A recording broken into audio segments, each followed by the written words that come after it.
Welcome to gender universe. आज सुनते हैं ब्रह्मांड की जन्म कथा। ब्रह्मांड के जन्म के समय न तो ग्रह नक्षत्र थे, न पहाड़ थे, न नदियाँ थी, न तारे। जितना भी जिस रूप में था बस ब्रह्मांड था और यह आकार ले रहा था। ब्रह्मांड के विकास क्रम के शुरुआती दौर में गैस और धूल के हल्के जिने बादल यत्र तत्र सर्वत्र थे, जो चित्रों में दिखाई दिए हैं। इनमें अनुकूलताओं से कहीं अधिक प्रतिकूलताएं थी, विषमताएं थी। गैसों में हाइड्रोजन और हीलियम के अंश थे, जबकि धूल में प्लाज्मा के तंतु थे। धीरे धीरे गैसों तथा धूल का विशाल बादली स्वरूप एक एक केंद्र पर केंद्रित होकर गुरुत्वाकर्षण के बल पर गहरे और घनीभूत होने लगे। यह वह समय था जब ब्रह्मांड में वातावरण बेहद घना और गर्म था, क्योंकि ब्रह्मांड एक भयंकर विस्फोट के फलस्वरूप जन्मा था, इसलिए आग का गोला था। मसलन इसमें ऊर्जा ही ऊर्जा थी। करोड़ों साल तक आग कह ले या ऊर्जा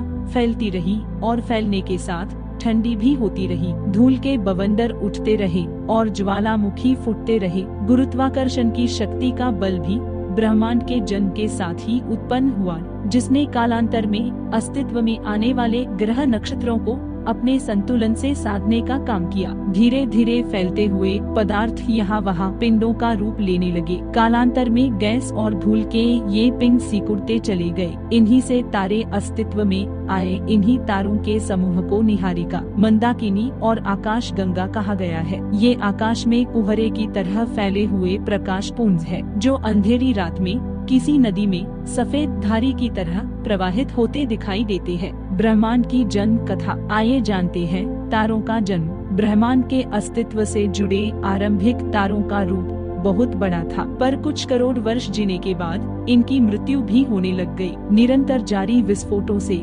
विशाल तारे टूटकर बिखर गए। चूंकि इनके वजूद में पर्याप्त मात्रा में द्रव्य था, इसलिए नष्ट होते इन्हीं तारा समूहों से नई नई निहारिकाएं और मंदाकिनियां भी जन्मी और जन्मे अभिनव तारे। इन्हें ही वैज्ञानिकों ने सुपरनोवा नाम दिया। इन विशाल तारों की अकल्पनीय और अविश्वसनीय मृत्यु अत्यधिक ऊर्जा तथा प्रकाश के उत्सर्जन के कारण होती है। इनकी रोशनी समस्त मंदाकिनियों से भी अधिक तीव्र होती है। दरअसल ये तारे एक समय ऐसी स्थिति में पहुंच जाते हैं कि अत्यंत तीव्र गुरुत्वाकर्षण के दबाव को संतुलित करने वाली ताप शक्ति न्यूनतम हो जाती है। तब अपने में ही अति तीव्र संकुचन के कारण उनका विस्फोट हो जाता है। तारों को मौत के घाट उतारने वाले इसी विस्फोट से अभिनव तारा जन्मता है। ब्रह्मांड में सबसे अधिक चमक वाले तारे के समान तथा सबसे अधिक दूर स्थित पिंडों को वैज्ञानिकों ने खगोलीय चमकीले पिंड अर्थात क्वासर कहा है। इसे अत्यधिक तीव्र रेडियो